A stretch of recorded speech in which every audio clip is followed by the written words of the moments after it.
No one can shout about judicial activism, like a Republican colleagues do, and then look at the decision and not say this is the most activist court you can imagine. Today, Florida federal judge Roger Vinson ruled that a key provision of the new health care law is unconstitutional, and therefore the whole law must be voided.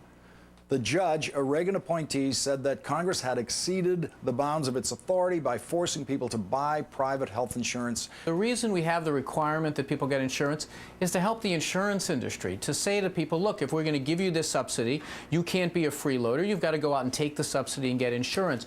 Let's say hypothetically they do decide to take out the requirement.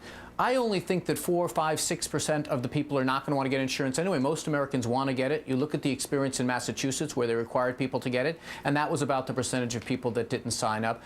The idea that this whole thing is going to collapse, I think even the judge himself knew it wasn't, or else he would have stayed any enforcement of it, which he didn't. He put in one sentence to get all his Republican friends excited, saying this whole thing is going to fall. But in fact, there was nothing in the rest of the argument that made it clear that was going to happen. This is clear politics. He's not the only judge that's ruled, and a bunch of them have ruled that this is just fine. But I get back to your original point. The problem is it doesn't matter how phony the legal argument is. If at the end of the day it's a political calculation by someone, who knows what the politics are of this Supreme Court. No one can shout about judicial activism, like a Republican colleagues do, and then look at the decision and not say this is the most activist court you can imagine.